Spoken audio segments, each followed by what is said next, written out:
You keep hearing it everywhere. Nobody wants to work hard anymore. But what if the problem isn't Gen Z? It's you. Gen Z isn't lazy. They're just not inspired by your leadership. And that's what these two teens figured out. They learned how to turn your weakness into their greatest strength. At 17 years old, Kirk and his younger brother started a junk removal company and turned the labor shortage into their competitive advantage.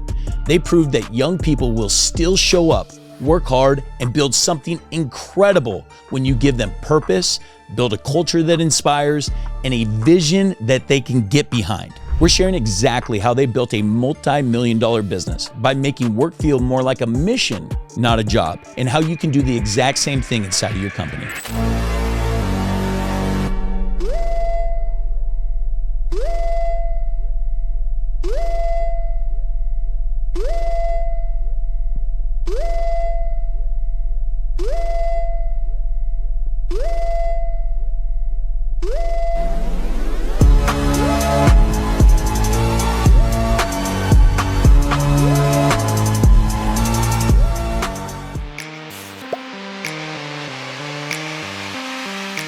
So Kirk, you have solved one of the toughest things that most trades and home service business owners are dealing with right now, like the lack of labor.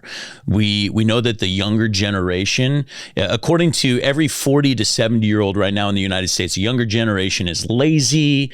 They want to be on their phones every single day, right? So it's hard to find good people to show up to work every single day. And because of this, we know that like the average tradesperson is like 56 years old right now, the average plumber, electrician, or whatnot. And so that is an issue that we're all trying to solve. And it seems like at 22 years old, like you have figured out a solution that not only gets these kids to work, but is also creating a brand of people that want to employ these people, right? Like want to participate in your guys' service just because of that cool brand. So like, tell us about that culture, man. Like what have you done to create that culture by design? Yeah, I can keep it simple. It's like getting paid to work with your friends and have fun while doing it. Like, who doesn't want to do that? And that's what our culture is in a very simple way. But it all started with us just like hiring our friends and then friends of friends and friends of friends. So really like keeping it in the network. It's like, hey, bro, I like doing this. You should do it too. Mm-hmm, cool. But as of recently, we've had 2 people move from other states to come work for us. So we had a kid move all the way from North Carolina. Like he left his family and everything to like come work with us full time. And as of like a couple weeks ago, we had a kid move from Texas now. He's taking a gap year to work with us. And that's like a newer thing. So it was always our local friends. And now we have like friends and connections through our friends from other states that are now starting to move over here because of what we're doing. I love that. I think one of the greatest signs of a great culture is 1, somebody's willing to relocate to come work for you, and 2, they're willing to take less pay to be a part of your organization, right? Because they understand that it's not just about the pay, it's the opportunity, it's being a part of a program, it's being a part of something that like just energizes. Mm-hmm. And, you know, historically, that's one of the things that we have been famous for. And like just seeing you guys create it on the East Coast is so cool. Like, mm-hmm. you know, some of our first employees with SoulGen, we'd get them to relocate from Texas, right? Yeah. One phone call, they're relocating. You know, I had a guy that was literally making $300,000 a year over on the East Coast in North Carolina. That's a lot. That was willing to come and start at a $15 an hour setting job because I told him, hey, look, this is the path that you have to take in order to get to the management level that you want. Mm-hmm. And he left everything, a $300,000 a year job to make $15 an hour. Did he end up making over that? Oh yeah. He ended up, running one of our call floors down in Utah and whatnot. Mm-hmm. But it was just really cool to see like when a guy's willing to make sacrifice for culture, be a part of a program, like the buy-in is just so much greater. And so the fact that you have guys like relocating to come and be a part of Junk Teens, great indication of that you're building the right thing. Yeah, and it's not always about the money today, and that's a part of our culture. Is like we don't have our guys always thinking about how much we're going to make today, but it's like, where are we headed as a team? What are our goals? Where could you be if you do X, Y, and Z? So the guys aren't always thinking about, the their paycheck at the end of the week, but it's like the team and where could we be by going above and beyond. And some of our best guys, our best paid guys, have had that mindset, and now they're at the top. And then the other guys see that they weren't always focused about the dollars in front of them today, and that's what got them in the position where they're at now. So having that be a part of our like culture and our actual like team members, it keeps the other guys bought into that vision too. I love it. Speaking of dollars, junk removal is like one of the coolest businesses because there's not like a super high cost of goods sold, right? Yeah. It's direct labor, it's trucks, it's dumping fees. Mm-hmm. But outside of that, are there really any additional costs? I mean, we have our warehouse, the truck's insurance. I mean, your basic business expenses that you're going to have in any business. And tools are minimal too. It's right. Like we have Sawzalls, batteries. We always pay for the best. We have Milwaukee. Like we're not. Let's go. We don't half-ass with tools either. But yeah, there's not really any other crazy expenses. I love that. And so, I mean, speaking of the numbers, right now to date, we're filming this thing in the beginning of October 2025. You guys have already done about 2.5 million this year in junk removal. And for anybody that's watching this, like 2.5 million in junk removal is completely different than like 2.5 million in HVAC, right? Because like 2.5 million in HVAC is like, man, we have a lot of equipment costs, a lot of costs of goods sold and everything like that. I mean, 2.5 million in junk removal is almost purely service based, right? Like just labor. And so like you're running a highly profitable model. You're pacing to hit, close to $3.5 million and you're 22 years old. Yeah. Dude, so cool. So where did you come up with the name? Junk Teens. I mean, that's it's pretty simple. Like we were teenagers doing junk removal, and I realized, why are people hiring us? Because we're young. Like there's a good amount of our customers that only wanted to hire us because we were the young kids starting a business. Yep. So it's like, all right, junk removal teenagers, junk teens. Yeah. Boom. And then I love it. It just clicked. I remember running into my brother's bedroom and I was like, Jake, I got the name. It's Junk Teens. It's going to work. And he was like, oh, that's cool. He didn't really get it, but like now. So two things I want to go from there is like, one, what you guys have done with the brand, which I think is phenomenal. But two is like, how do you stick to that brand when you're no longer a teen? Yeah. Talk to me about that, right? You're 22 years old. Mm-hmm. Like, how do you plan on keeping that like alive and no longer just being like junk middle-aged men, right? Yeah. I mean, there's a few things that go into that. I know a lot of people don't want to be picking up junk their whole life because it like eventually your back starts to get like sore and it's not the kind of thing everyone wants to do their whole life. So there's that part of it. And then it's also like people just want to have a younger person show up at their door. They don't care if they're, 23 or if they're a teenager, like 18 years old. As long as there's a young, clean, well-kept like guy showing up at their door, they're fine with that. So that's another thing. And so that's kind of like part of the external brand or culture that you've created, right? With your customers is like, look, this generation, not considered hardworking, is going to show up on your door and we are going to blow your mind with just hard work. We're gonna show up. We're gonna be young, vibrant, energetic, be able to do it. And so, is the plan long term to keep that labor force always between the ages of like 17, 18 to 22, 23? Like we have plans to grow big and quick as quick as we can in a healthy way.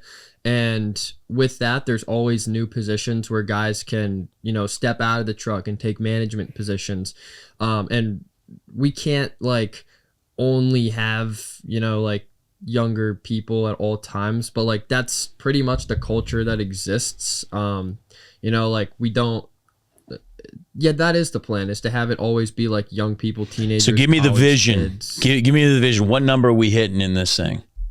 I could see Junk Teens nationwide and 100 million. And that's the vision that I see. Let's go, baby. Why not a bill? $1 billion. I don't Why know, not like, $1 billion? the whole junk removal market isn't worth that many billions, but Hey, I could see it. but let me tell you, it may not be worth that today, but we live in the consumer generation. Yeah. Oh my gosh, dude. You know, one thing I realized with this industry is like everyone and everything in the world is moving tech minimalism, and there's so much junk, especially from like the 50s and these other generations where stuff keeping up with the Joneses was such a part of American culture. And now it's like people just want to stay as minimal as possible. And that's going to keep junk. It's going to keep flowing junk into the economy, and we're going to pick it up and get paid for that. I love it. I love it. How much of your guys' work is actually going and cleaning out somebody's storage unit? Storage units is, I would say that that's maybe like 5% of. So very low. Yeah, I mean, 5% out of all the jobs we do is a decent amount, but that's a huge market too. And if we targeted that market, we could definitely get a lot more jobs. Hey guys, it's Chris. If you're finding value in what you're hearing, go ahead and like and subscribe. That way people just like you can find this content for free here on YouTube. Now let's dive back in the show.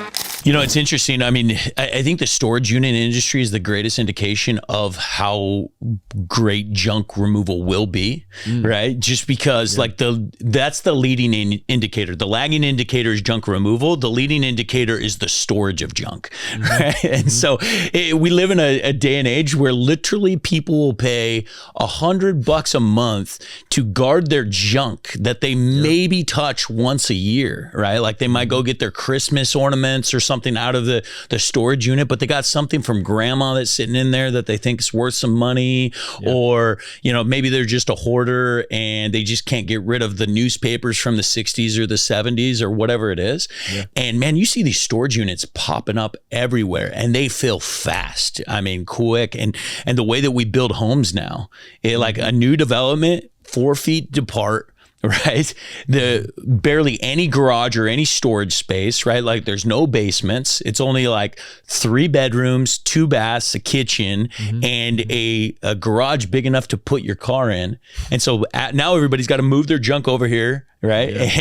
And there you guys are, like ready, rocking and ready to hit a Billy. And then people look at their bills and they see that it's cheaper to hire us and come clear out their junk from their storage unit than continuing to pay that bill. So it's also like kind of a no-brainer sell in a lot of those situations to get those jobs. So storage unit jobs are definitely really common. And yeah, like you said, with the way houses are, even culture, minimalism is really pushing people to get rid of their junk more these days. So you started this thing when you were 17 years old. What was the initial vision? Because I'm pretty sure it wasn't 100 million. Yeah, that's a great question. We never had any idea that it would be as big as it is today. My first goal, my first dream was to own my dream car, a Hellcat. And that's why we started this thing. Like I was just looking at every opportunity in front of me and thinking, what can I do to make 6 figures this year? How much was a Hellcat? Between like 50 and 100K, depending on like how I got it. Yep. I ended up getting mine for a really good price at 47K. But it's used and it's fine. It's 707 horsepower. It's like a beast. So sidebar, when you got the Hellcat, was it everything you dreamed of? I would say that like I still appreciate it to this day, and I drive it and enjoy it so much, like just as much as the day I bought it, because I worked hard for it. But I realized that wasn't the only thing in life that I wanted to chase, and I wanted to go bigger than that. And we actually didn't even get the dream car on our first year. I looked at the situation and I was like, am I going to really take all the profit that I just made right now and throw that into my dream car and reset for next year and have to do all this again? Or should I take that and invest in a dump truck so next year I can make 4 times the amount? So how much money did you guys generate the first year and how much did you net?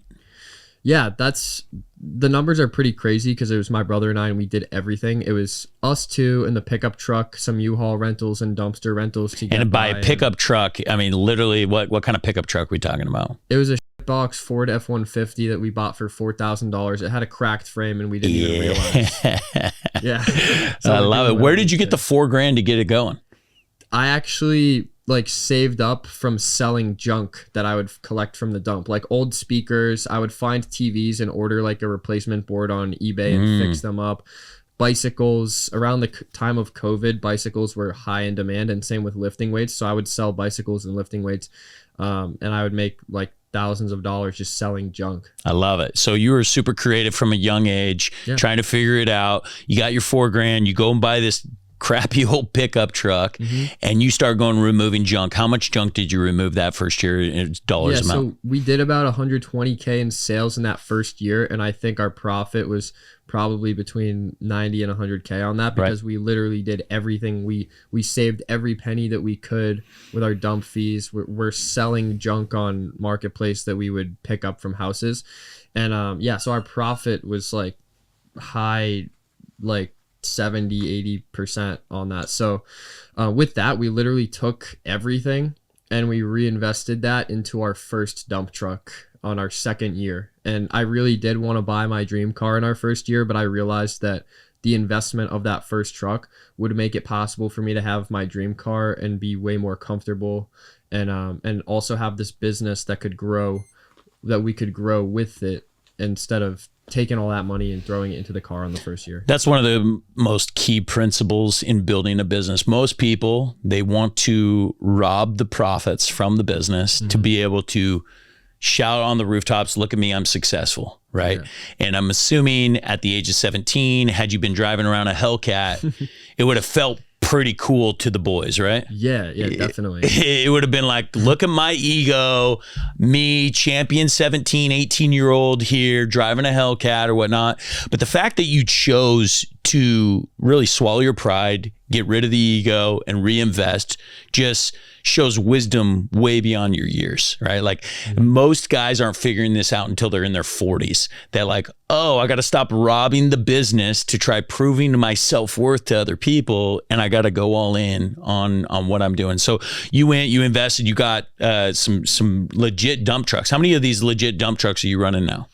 Now we have 5. One of them's a box truck, but they're all the same model, the Isuzu NPR or NRR trucks. They go for like 95 to 100 now. When we got our first one, it was actually only like 75, and after COVID they just skyrocketed in price. So we got in at a lucky time. They increased like $10,000 a year after we bought our first one. That's incredible. Yeah, I mean, literally you got 2 Hellcats in one of those things is essentially the price of it, but just a way greater indication of success than like the external flex, right? Like which most people are going for. Now, one of the things that you do is one thing I preach inside of our community is building a personal brand, and really just like as a CEO, you have 2 main things. One is the brand, and the brand is both internal and external. Internal, we call it culture. External, we call it branding, right? And when you do that, right, you create a story that people want to be a part of, right? The other one is recruiting high-level talent. But yeah, just focusing on this branding, you have been one of the best in class at this. 22 years old. I know your Instagram, you have like 186,000 followers. How many on TikTok? 182 or something. So, I mean, very similar. So like, I mean, across the board, so you have a YouTube channel as well? Yeah. What are you guys cranking there? Like maybe 55,000 subs or something. Only? That's it? I'm just joking, dude. 55,000 on YouTube is legit. Yeah, I mean, dude, good for you. And so, like, across platforms, you guys are sitting at 500,000 people. What was it that made you think, I need to focus on this? And at what time did you start focus on this? Was it early on? Was it at year 1, year 2? Where was it? You asked earlier about the idea of keeping like the brand true to what it is and teenagers, and how is that even going to be possible? Well, I realized like on our first year, I think 10 steps ahead, 10 years ahead. That's what my dad always taught me is, Kirk, you want to think 10 steps ahead. So I'm thinking, all right, so this is the name of our company, but we're not going to be teenagers forever. How can I have teenagers want to be a part of this when I'm not a teen anymore? And then that's when I realized that the brand was going to be one of our biggest tools to having junk teens be able to continue to grow and have that aspect of the youth and the teenagers and the exciting new energy would be through our social media and our branding, which is why we've had to invest so much into this indirect value that doesn't give us returning investment. It doesn't have a direct ROI, and put us have dollars in the bank, but what it does do is create a mission that's bigger than the money, where people feel like they're a part of something more than just their job. And that is what not only elevated our current culture, but I know in the future it's going to allow us to continue to attract the younger generation where they feel like they can be a part of this mission too. And I know that it will continue to be even more of a valuable tool as I get older. And I saw that from the very beginning, which is why we have this crazy brand for just a junk removal company. You would never think. But that's the reason why. Yeah, I think that's probably the coolest part in the home service space. Like, we all have a pretty bland product, right? AC, bland. Junk removal, bland. Pest control, bland. Solar, roof, whatever. These are all bland, and very few things can actually set us apart from a product standpoint or what we actually do. And so, like, the fact that you realized that and focused on the brand, like, that is the greatest separator there is. Because at the end of the day, like you said, you know, these 50 and 60-year-olds, like, that typically wouldn't even want to have junk removed, are willing to help out a younger generation because they see what's going on and how you're literally like changing the world through junk. Yeah, the other thing is too, like, we started off with our pickup truck doing everything, landscaping, moving. So it wasn't just junk removal when we started then. It was like pure hustle, doing everything we could to make every dollar. And then we stuck with junk removal on our second year, and that's when we actually created the brand. It used to be K&J Removal and Disposal. We did a little bit of everything. I would say Junk Teens is a cooler name. Yeah, definitely. But we also stuck with junk removal for a couple of reasons, because I knew and in the trades, it's really hard to find people to want to do this kind of work. And junk removal is a really simple job. It's like picking up junk, putting it in the truck. There's not too much that you have to really teach someone to do that. But then also, like, the younger generation, I would realize that when I would bring my friends in on the jobs, they would hate doing moving jobs. Landscaping was also tough because, like, these guys don't want to, you know, come back at the end of the day with grass and crap all over them. Like, junk removal, half the time you're in someone's air conditioned house and you're not like outside doing crap all day.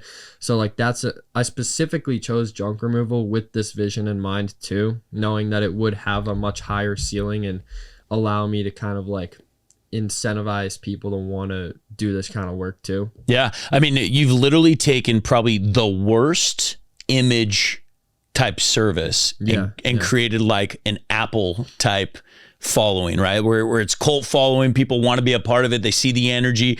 I know you've got distracted with a few things that have kind of been fun with, like, the rage room. Yeah. No, that's great. The rage room's crazy. So tell us a little bit about like kind of the behind the scenes culture aspect of what you've created, like with your warehouse that like gets these teenagers excited about removing junk. Yeah. So I grew up watching like Whistling Diesel, Danny Duncan, like these guys on YouTube that were just like doing all these side quests and like cool stuff. And I always wanted to have something like that for myself. And that's where, like, when we got our warehouse, I was like, I'm going to start to kind of live my childhood dreams through what we're doing now. And the guys get a taste of that in what they do. So we have the warehouse, but I hired graffiti artists to come in and paint up everything. We've invested like so many thousands of dollars into just random upgrades. We get all this cool junk from our jobs, and we have like a whole like kind of man cave full of street signs, pinball machine, just like this cool stuff where the guys can come and hang out after work. And then I love playing music myself. I play the drums as a hobby. So I'll have like my music friends over and we'll just jam in the warehouse on like a random Friday. Have you ever seen, it was the 1990s film of Teenage Mutant Ninja Turtles. It was the reality one. It wasn't a cartoon. It was when they, like, the first time that they did it in like a real person vibe. Have you ever seen that video, that movie? I think I've seen clips of it. I haven't seen the actual thing. So it's interesting in that they have like this spot and they're like a gang, right? Like the bad guys that are working for Splinter, they're kind of like working for this gang and they get together and they have like a warehouse that sounds exactly like what you build, right? They got freaking pinball. They got like all this stuff going on. It's just a vibe. It's a place to hang out. And so it actually attracted people to be a part of a gang, which I would say is similar to you, because like gang kind of has a negative connotation. So does junk, right? Yeah. And so like to be able to get people behind doing something that they maybe not love every single day, like the vibe that you're creating. The other thing I want to point out that you said is like, you took your childhood dreams, right? Like things. Now you're not much older than a child right now, but I think this goes to show for like anybody that's watching this that's 30, 40, 50, 60 years old, right? It's not too late to be a child, right? Yeah. Like, and I would argue that there's no such thing as adults, only tall kids, right? And deep down, there's a connection that each one of us have to like our childhood, where we really just want to be a kid every single day. And the fact that you're creating it, that's been the same thing for me. Like I would argue like one of the reasons why my culture has always thrived is because I'm constantly looking at what my childhood dreams were. Like little poor Chris sitting in Connell. I got a little yard. I can play baseball every day, but like, man, I'm dreaming about, video games, or I'm dreaming about having a sauna and a cold plunge or a gym in my office. I'm dreaming about having a slide, which by the way, we have it framed out in the second level. That's awesome. That was one of my ideas. To be able to put a slide down to the back area. That. Oh, dude. It's still there. And that's still a part of like the dream line of like, man, we're going to freaking one day, we're going to put a slide in here. Because again, like normal work culture is not that way.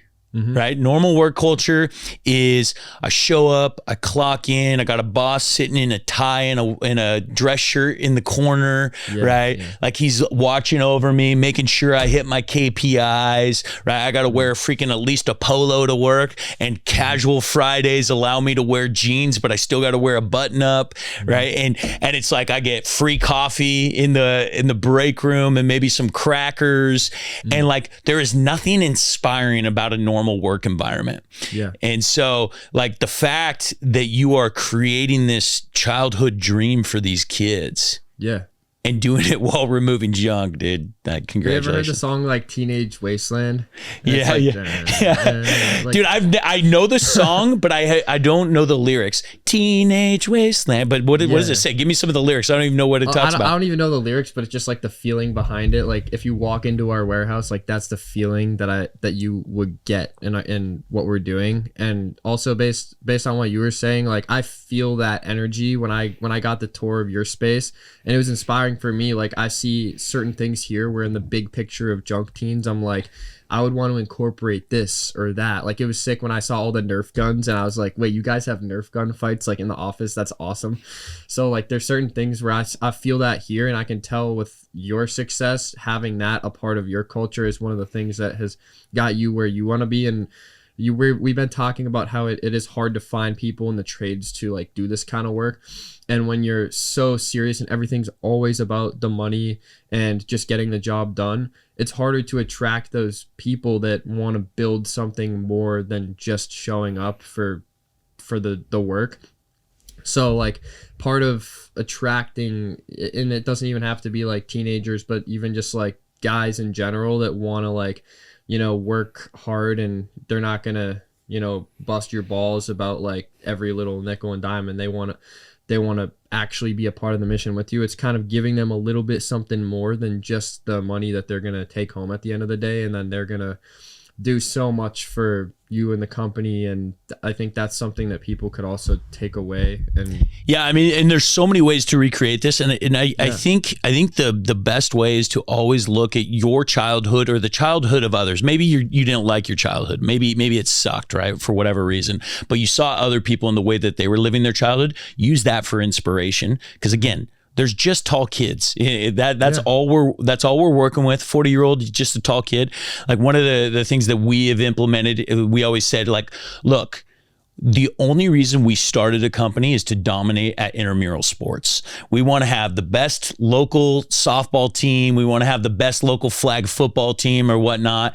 And it just so happens that we run a company to be able to recruit that team, right? And so, and the reason I bring that up, it's like many of our childhoods were involved with sports, right? And many people as adults don't get to do that or aren't a part of a movement that they really believe in that actually says, hey, do this. And so like us involving intramural sports into our culture absolutely just changes like the reason, like now when I'm connecting and I'm pitching a softball and hitting a home run with the boys, right?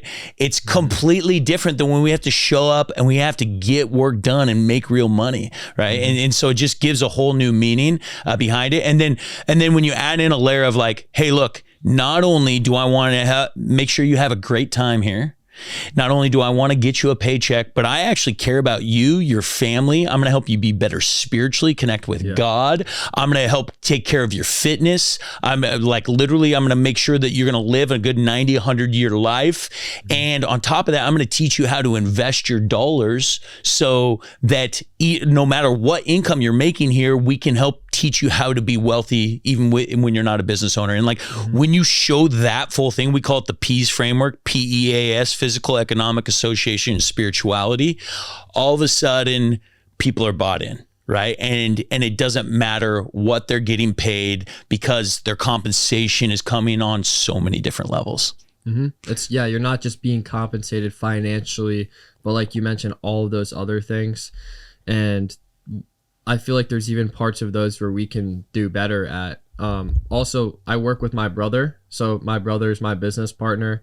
We're 50-50 owners. Dude, that's got to be tough. It is very tough. It's like, but we fight this battle with the love that we have for each other. It's really hard, and we will get into these arguments and everything, but at the end of the day, like those arguments are rooted in how much we want to make this work. And it's not like we just hate each other in the moment. It's like we care so much about making our dreams come true that we're like seeing that maybe there's something here that's not great. And that's like part of the dynamic that's like taken me a long time to. Do you know what principle that's based off of?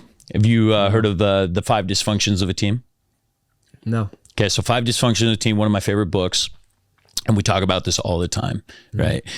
Dysfunction number 1 of a poor team is lack of trust. Okay. And so the functional foundation of a functional team is trust, right? Establish trust. And you create trust through a bunch of different things, outside activities, culture, all that stuff, right? The next one is what you're talking about, which I love. In a dysfunctional team, it's a lack of or fear of conflict, right? When there's a lack of trust, there's a fear of conflict. And the reason why you don't conflict with people that you don't trust is because you don't think that your opinion is going to matter, right? Like you don't see this, you don't have the same alignment, you don't have the same goals, everything like that. So in a good, healthy relationship, conflict is actually a great thing, right? Because you both have and the trust is set like, hey, we both want the same thing. Me and my brother, we both want the same thing. We're going for the same goal. We have different viewpoints on this subject, and we're going to battle it out, and we're going to conflict.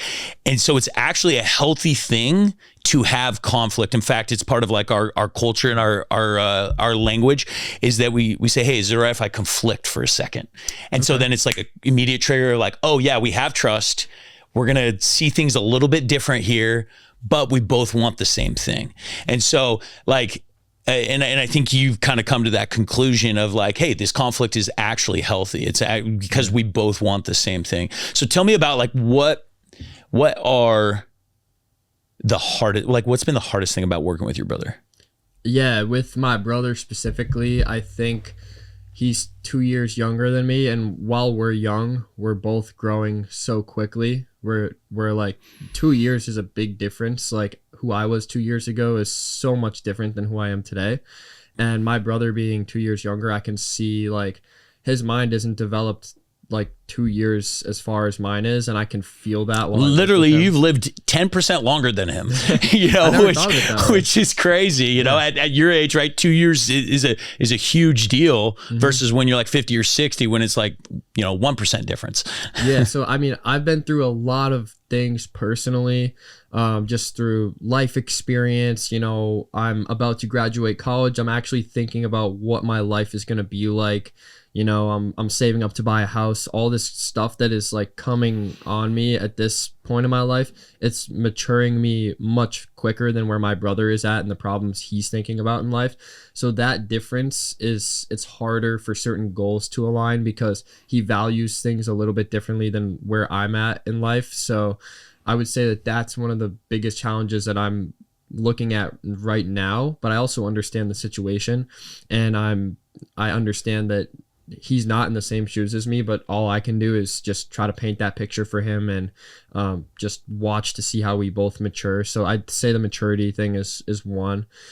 And then just we're both different people as well. It's a good and a bad thing, because sometimes, like, I think through maturing, it's realizing that differences are not bad, but they can be complementary, and they can be gifts to have those differences. And being young and starting and growing this business together, it's like we have to discover those differences and how they're complementary and how they're good, instead of seeing each other as this guy's better, this guy's better. It's like we're both better at these different things, and that's why we're so good together. I think you're pointing out something that's very interesting that most people go through in life, right? When we're teenagers, our goal is to be like everyone else. Right? Like that is a driven, like, we want to be a part of the tribe. We want to be accepted. We want to be popular, right? But commonality is more important to us as teenagers, versus where, as you get older, you realize that commonality actually is a downfall, right? Like when everything is the same, like if I work with somebody or my spouse and I think the exact same way, then we run blind. Right. And so, like, the fact that you are coming to this realization at 22 years old, like, phenomenal. Good for you, because it took me until I was in my 30s to be able to figure out, like, oh, I don't want to hire other people just like me, or I don't want to be married to a woman just like me, or, you know, and that I actually need to hire for my weaknesses, right? And rather than people that I want to hang around only. And the fact that my wife is really strong in this area and I'm weak in that area is actually a positive thing, not a negative thing. And right. And so, it's an interesting evolution. I think that each one of us as humans have to go through that, right? Like, commonality isn't necessarily the most important thing. There's also a relationship coach. Her name's JFF, and she goes through these 3 stages of all opportunities, relationships, and everything. And I really love it. And she says, like, every opportunity relationship starts off with love without knowledge. And basically it's like, hey, I love you, you love me, let's go and do this cool thing, right? Like, everyone's excited. You and your brother, when you started off, it was love without knowledge, right? You didn't know exactly how each other operated or whatnot. Even though you'd grown up together, you didn't know what it would be like to be business partners. That's what happened. Yep. And then you go through this stage, which is knowledge without love. And essentially what it is now I know everything about you. I know all your weaknesses. I know all your strengths. And I mainly focus on your weaknesses because they're blaring, right? Like, they're in my face. And I don't love you for it, right? And it's just like, dude, this sucks, right? Like, I don't know if I can make this work. Like, I don't know if this opportunity is good, right? Like, you probably went through this in just not only your relationship with your brother, but also just in the business. You're like, yeah, let's go take over the junk world. And then there's probably been times and you're just like, this sucks. Knowledge without love, right? Like, you know exactly what it takes to go and be successful, to go and get 100 million. And you're like, I don't love it. I don't love it. And maturity and success always comes in level 3. And a lot of people never hit this. They never hit this in their relationships. They never hit it in their business, and they never hit it in their opportunities.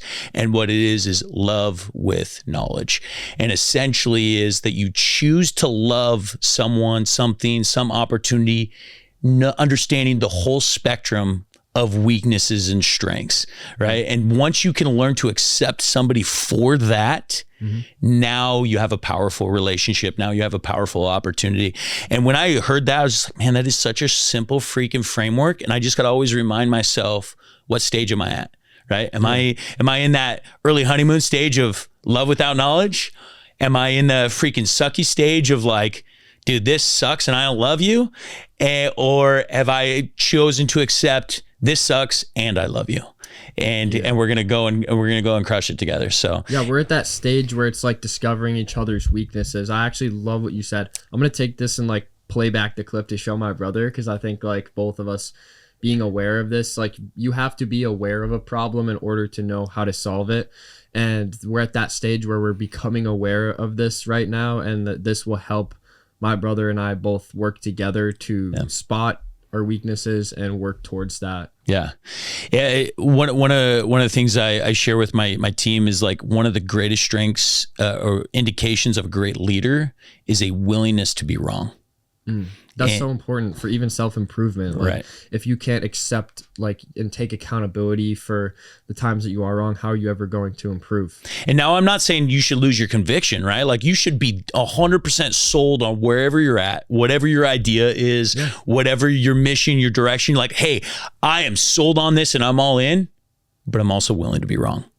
But I'm also willing that like, hey, look, if you point out that I got the blinders on, and that's the hardest thing for the ego. You're right. Like it's like, because the ego doesn't want to be wrong. The ego wants to be right 100% of the time. It always wants to know what's going on or whatnot. And the ego's not willing to ask for help. And so setting aside the ego, being willing to be wrong. And it's one of the greatest downfalls I've seen with organizations and one of the greatest strengths of organizations that are built in the right way. Yeah. I think it's a part of becoming a good young man is being able to build up the balance of like having your own self-direction, but also being willing to take that constructive feedback to grow and learn as a person, so you're not stuck where you are at your young mindset. So I especially take that advice from people that I know are in better positions than me.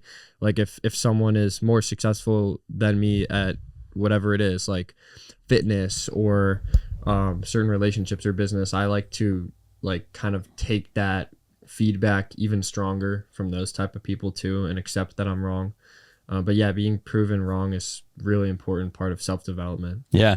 Kirk, I just want to say this, man, like you are a big inspiration for guys that are in their 40s, their 50s and whatnot. I think it's a great indication of, one, it's never too late. Two, like we're all on different paths, right? And like it's cool. Like one of the reasons why you're sitting here today is I saw your brand, right? I saw one of your viral videos. I know you have several videos that have hit the millions, and I'm sure that's one of the ones I saw, right?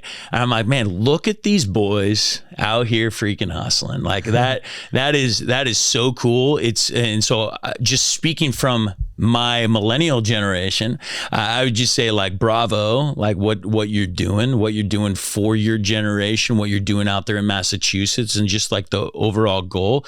It's inspiring. I know it's changing lives. And dude, yeah, it's just it's an exciting thing that you have going on. Thank you. How do guys go about being a part of this mission? Join in, be like, because look, not every single person is meant to be an entrepreneur.